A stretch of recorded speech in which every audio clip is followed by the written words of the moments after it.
selamat datang di pabrik Saza Food. Saza adalah jenis usaha kecil menengah di bidang industri makanan. Saza berdiri sejak tahun 2013 dan sampai sekarang sudah memproduksi kurang lebih 30 varian produk makanan. Dan sampai saat ini mampu menyerap tenaga kerja sebanyak 130 karyawan. Sebagai UKM yang memproduksi makanan, tentunya Saza berupaya agar bisa memenuhi standar kelayakan produksi, yang dimana sangat memperhatikan aturan-aturan yang disarankan oleh Dinas Kesehatan. Sehingga sejak tahun 2016 hingga sekarang, Saza memperoleh penghargaan Piagam Bintang Keamanan Pangan dari BPOM Jawa Barat. Dalam upaya pemberdayaan masyarakat, Saza mempunyai komitmen bahwa keberadaannya haruslah berdampak positif bagi masyarakat sekitar dan ikut serta untuk mewujudkan program kerja pemerintah. Nah, pada kesempatan kali ini kita akan diberikan kesempatan untuk mewawancarai secara eksklusif di pabrik Saza Food. Yuk saksikan keseruannya!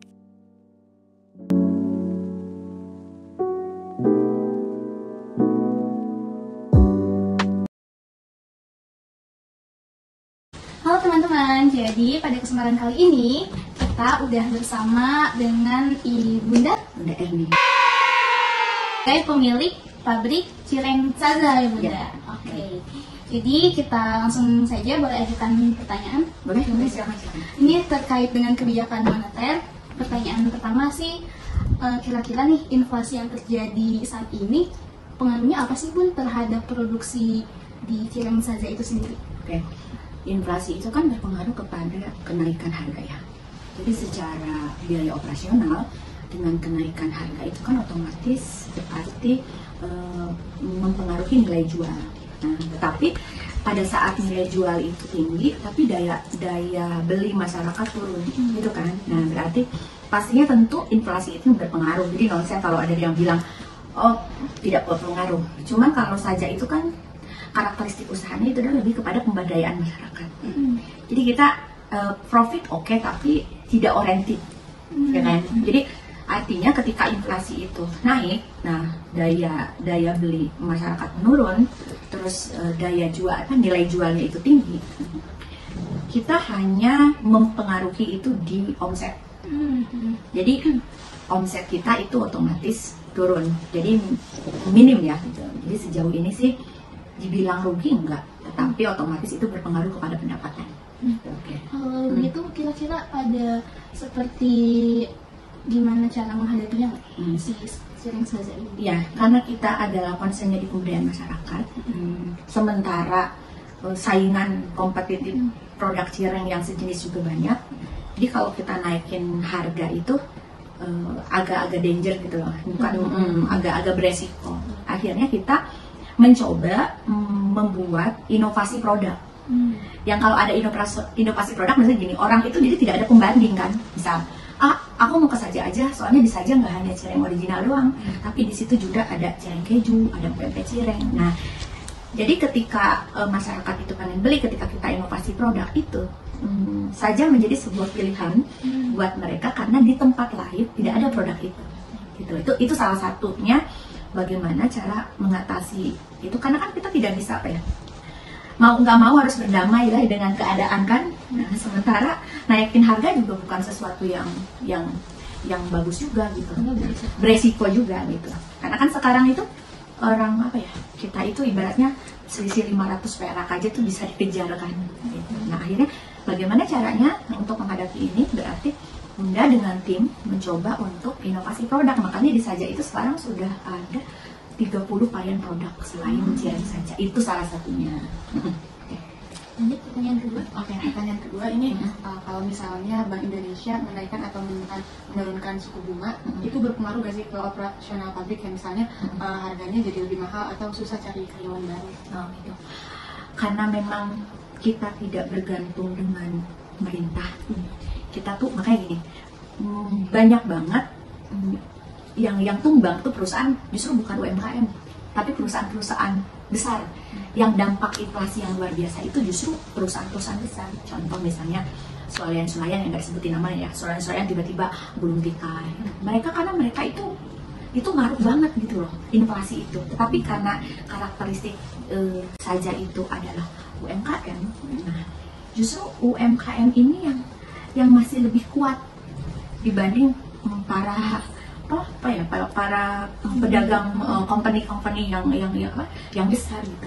Karena UMKM kan artinya tidak terlalu berpengaruh, misalnya pengiriman lintas daerah gitu kan, yang memang itu sangat berpengaruh. Jadi kalau Saja sih seperti itu, mempengaruhi pasti ya dengan BI itu, tetapi kita itu coba untuk, jadi sekarang itu kita di tahap untuk bertahan. Bagaimana usaha ini nggak kolaps, tetap untung, nah walaupun sedikit. Karena kenapa? Kita orientasinya itu, yang penting karyawan gajinya kebayar. Kalau di Saja itu seperti itu. Jadi ketika itu omsetnya menurun, selama masih belum minus, nggak masalah. Dan alhamdulillah kan sekarang udah menjalan 11 tahun ya, dengan 130 karyawan. Jual makanan loh, ya kan tahu sendiri, makanan tuh kan orang cepat bosen. Tetapi kenapa kita bertahan? Mungkin di sini ada efek sosial. Kalau kata orang mah apa namanya, doa dari langit gitu loh, tembus bahwa ternyata buat kita, karena kita berpikirnya adalah bagaimana masyarakat, bagaimana karyawan masih bisa bekerja, jadi tidak masalah. Jadi kalau ditanya tadi, apakah pengaruhnya kesulitan mendapatkan karyawan? Di Saja tuh karyawan udah banyak banget.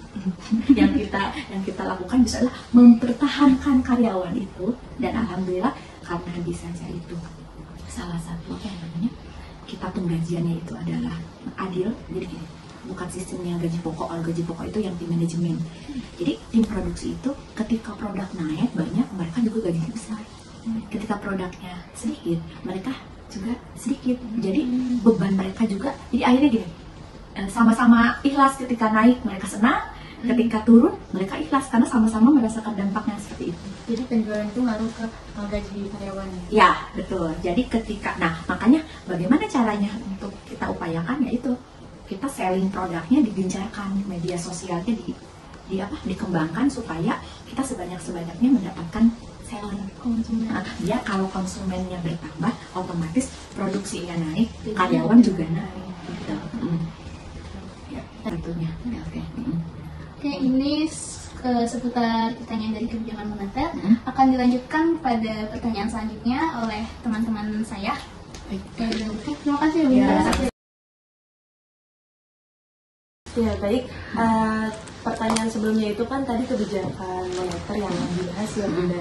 Untuk selanjutnya kami dengan saya sendiri sini kita akan membahas seputar pertanyaan terkait kebijakan fiskal Bunda. Jadi berkaitan sama pajak. Mungkin langsung aja Bunda izin pertanyaannya. Yang pertama, dari pabrik cireng Saza ini pernah nggak sih Bunda mendapat bantuan atau subsidi dari pemerintah gitu? Kalau misalnya pernah, apa pengaruhnya terhadap produksi ataupun harga jual dari pabrik cireng itu sendiri? Saja ini Bunda sampaikan untuk bantuan finansial, baik itu adalah untuk operasional dan lain-lainnya, alhamdulillah kita tidak pernah ada. Jadi kita berkembang dan maju benar-benar dari nol, dan kita yang mengelola. Nah, adapun pemerintah itu membantu Saja itu misalnya di pelatihan-pelatihan, sosialisasi halal, terus legalisasi merek. Itu untuk sosialisasi, untuk misalnya program promosi, terus digital. Jadi kalau dari pemerintah itu sifatnya pelatihan-pelatihan untuk pengembangan SDM.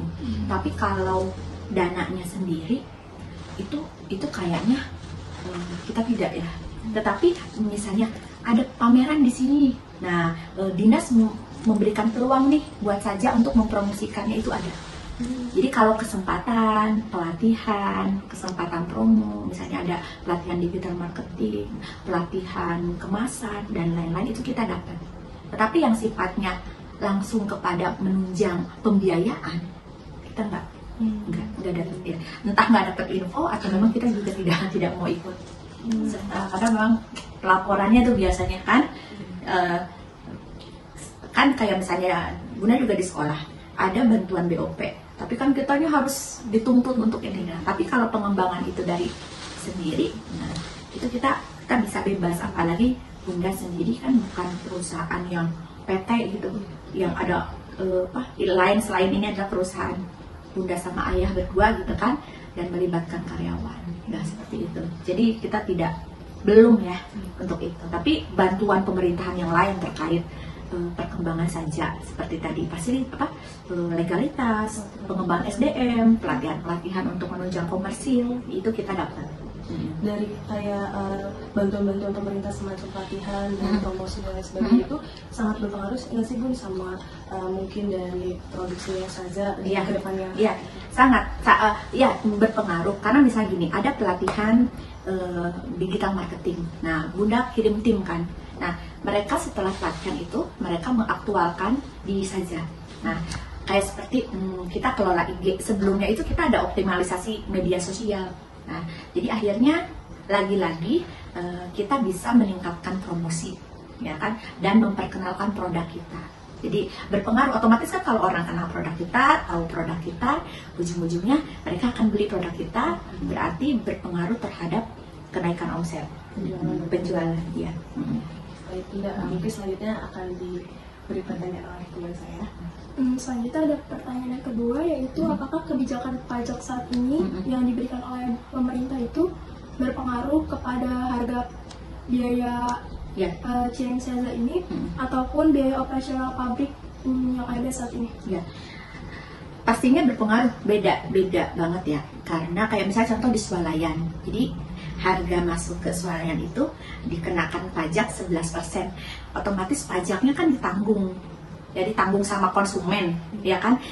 Kalau udah ditanggung sama konsumen, nah otomatis harganya jadi naik, ya kan? Misalnya dari Bunda 10.000 ditambah dengan pajak 11%, terus ditambah dengan keuntungan yang lain yang swalayan minta. Itu kita selalu kalau di swalayan itu pajak itu udah otomatis kita kena beban, gitu. Dan pengaruhnya apa? Ya pengaruhnya kenaikan pajak, ya berarti harga jualnya tinggi. Ya salah satu contohnya kayak kita makan di restoran kan ya. Maksudnya di situ tertera 368.000, kok jadi 400 sekian ya ternyata pajaknya gitu.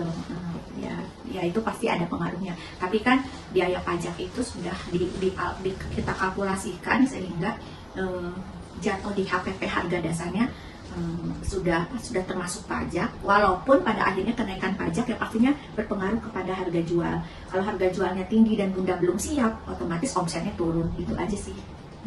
Jadi banyak yang perlu dipertimbangkan juga ya? Iya, sangat. Jadi kita melihat selama misalnya dengan kenaikan pajak ini kita masih ada untung dan tidak harus menaikkan harganya, ya kita nggak naikin gitu. Tapi kalau udah mentok banget, ternyata nggak bisa, ya kita juga harus naik juga gitu. Itu pasti, itu kan hukum alam ya. Tetapi sebisa mungkin kalau masih masuk, ya kita jaga gitu. Tapi kalau sudah tidak masuk, ya mau nggak mau harus ada kenaikan gitu. Baik, mungkin terkait dengan pertanyaan-pertanyaan kebijakan fiskal cukup sekian Bunda, nanti akan dilanjutkan lagi dengan kebijakan selanjutnya. Dari saya Nadia dan saya Tisha. Terima kasih banyak Bunda. Sama. Halo teman-teman, nah sekarang dilanjut ini sama saya. Ya, kita kali ini akan bertanya seputar kebijakan sosial nih. Pasti Saza kan sangat berpengaruh nih dengan sosial, apalagi UMKM yang sudah berjalan sangat lama nih ya Bunda. Nah, ada pertanyaan kami nih Bunda. Tadi kan sempat di awal Bunda sebutin ya Saza itu sudah berdiri cukup lama, hampir 1 dekade berarti ya? 10 tahun. Iya, 10 tahun. Nah, Bun, berarti gimana sih upaya pabrik Saza untuk membuka lowongan kerja dan membantu masyarakat sekitar gitu? Oke, ya. Jadi kembali kepada karakteristik usaha. Jadi ketika kita memulai menjalankan usaha, kita tuh harus pilih karakteristik usaha kita seperti apa. Ada socialpreneur, ada innopreneur yang misalnya tentang limbah lingkungan gitu. Ada juga edupreneur yang mungkin kita concern kepada pendidikan. Karena Bunda adalah socialpreneur, makanya visi atau moto kita adalah sebaik-baiknya manusia adalah manusia yang bermanfaat bagi manusia lainnya. Nah jadi itu menjadi motivasi kita ketika kita mulai start bisnis nih. Nah, jadi yang kita upayakan adalah bagaimana keberadaan usaha ini bisa memberikan impact positif terhadap masyarakat sekitar, membantu perekonomian keluarga tanpa membebani waktu mereka. Jadi sini itu ibu-ibu masih bisa bekerja. Ada aturan ibu-ibu yang nganterin anaknya sekolah, habis itu dia kerja dulu, pulang dari saja jemput anaknya sekolah. Jadi bagaimana keberadaan ini memberikan dampak sosial untuk masyarakat, walaupun tidak besar, tetapi sedikit memberikan solusi dan kontribusi terhadap pengembangan ekonomi kreatif. Karena UMKM yang hebat adalah penopang ekonomi Indonesia yang kuat. Seperti itu, ya. Jadi memang kalau ditanya bagaimana sosial, memang ini adalah karakteristik usaha saja. Bagaimana usaha ini dibangun supaya punya nilai sosialnya, tidak hanya mendapatkan keuntungan, tetapi asas kebermanfaatan. Keren banget sih Bunda. Pantesan Saza berdiri cukup kuat ya Bunda. Karena memang yang kita lihat ya, kakak Najwa ya, berarti itu Saza tuh memang sangat mengutamakan pegawai, masyarakat sekitar gitu ya Bunda. Makanya bisa sekuat ini mungkin. Salah satunya tadi Bunda bahas doa, mungkin doa-doa pegawai juga sih. Di saat orang misalnya COVID atau apa ramai-ramai adalah memangkas karyawan, tapi kalau kita bagaimana caranya, nah, kita tidak memberhentikan karyawan, kita mempertahankan karyawan yang ada, kita bangun kekeluargaan supaya saja ini tidak hanya menjadi milik Bunda sama Ayah, tetapi juga ini menjadi milik semua. Kalau sudah ada rasa memiliki, ibaratnya apa ya, maju mundur itu udah bareng-bareng gitu. Nah, jadi alhamdulillah kita bertahan sampai saat ini. Biasa Bunda. Kalau boleh tahu nih Bun, menceritakan yang sudah lama-lama.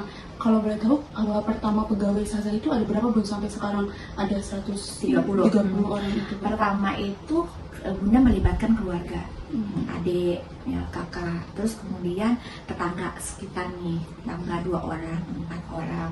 Terus kan di dekat rumah Bunda itu memang ada para pemuda lulusan SMA yang belum ada pekerjaan. Jadi karena tujuan Bunda tadi adalah pengen membuat usaha, bagaimana anak-anak itu bisa kerja nih di tempat Bunda gitu. Dan alhamdulillah mereka sudah bisa bekerja di tempat Bunda gitu. Jadi dari mulai 2 karyawan, 4 karyawan, 10 karyawan, 20 karyawan, sampai dengan sekarang ada 130 karyawan. Dan itu ditunjang dengan kerja keras, usaha yang tiada henti. Karena Bunda meyakini bahwa sukses hari ini adalah perjuangan masa lalu. Keren banget ini. Kalau itu pertanyaan selanjutnya bagi lagi. Untuk pertanyaan selanjutnya, apakah Bunda melihat dampak kebijakan sosial pemerintah seperti program jaminan sosial tenaga kerja terhadap kesejahteraan karyawan yang ada di pabrik Saza? Ya. Nah, ini kebetulan baru juga karena Bunda merasa sebagai usaha itu tidak punya cukup dana untuk mengcover ketika ada karyawan, maaf misalnya kecelakaan kerja. Jadi ketika ada BPJS Ketenagakerjaan ya, bukan BPJS Kesehatan, BPJS Ketenagakerjaan dengan iurannya tidak memberatkan, walaupun sebenarnya kalau dihitung-hitung misalnya 50.000 kali 130 orang kan banyak. Tetapi dengan adanya seperti itu, jaminan karyawan ketenagakerjaan itu setidaknya perusahaan itu kita itu punya jaminan gitu kan. Jadi ketika ada sesuatu yang terjadi sesuai dengan klaim dan ketentuan BPJS Ketenagakerjaan itu kita mendapat cover. Dan alhamdulillah pas banget mulai saat ini nih, mulai bulan ini Bunda sudah mendaftarkan 130 karyawan itu di BPJS Ketenagakerjaan.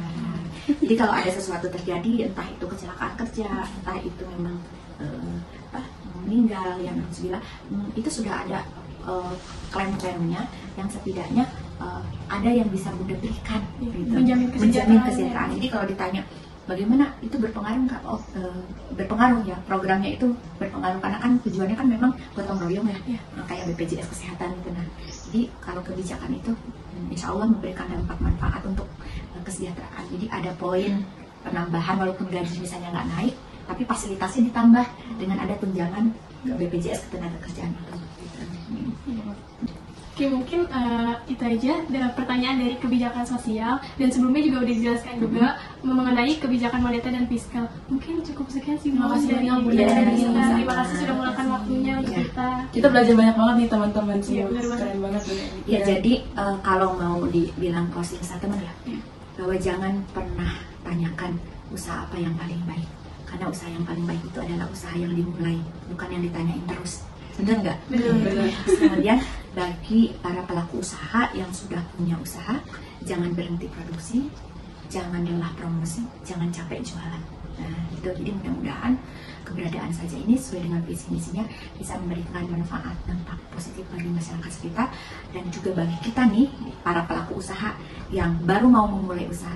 Jangan lupa niatan yang paling utama adalah bahwa sebaik-baiknya manusia adalah manusia yang bermanfaat bagi manusia lainnya. Terima kasih.